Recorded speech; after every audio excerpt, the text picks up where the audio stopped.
देश के करोड़ों नौकरीपेशा लोगों के लिए एक बड़ी और राहत भरी खबर सामने आई है। कर्मचारी भविष्य निधि यानी ईपीएफ की सैलरी लिमिट को लेकर सुप्रीम कोर्ट ने केंद्र सरकार को सख्त निर्देश दिए हैं।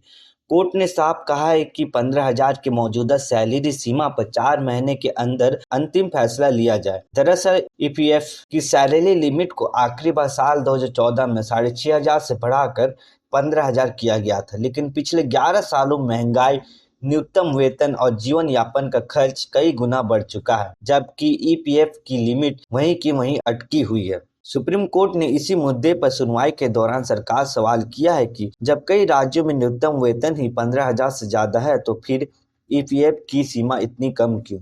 कोर्ट ने कहा कि देश में ऐसे लाखों कर्मचारी हैं जिनकी सैलरी 15,000 से थोड़ी ज्यादा है, लेकिन सिर्फ इसी वजह से वे ईपीएफ, पेंशन और सामाजिक सुरक्षा के लाभ से बाहर हो जाते हैं।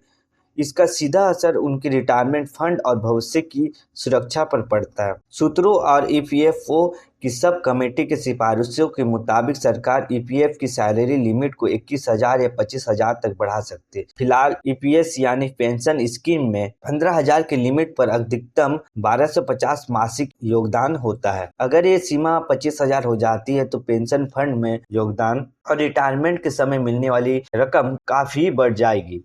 इस फैसले से सबसे बड़ा फायदा उन कर्मचारियों को होगा जो अब तक ईपीएफ के दायरे से बाहर थे।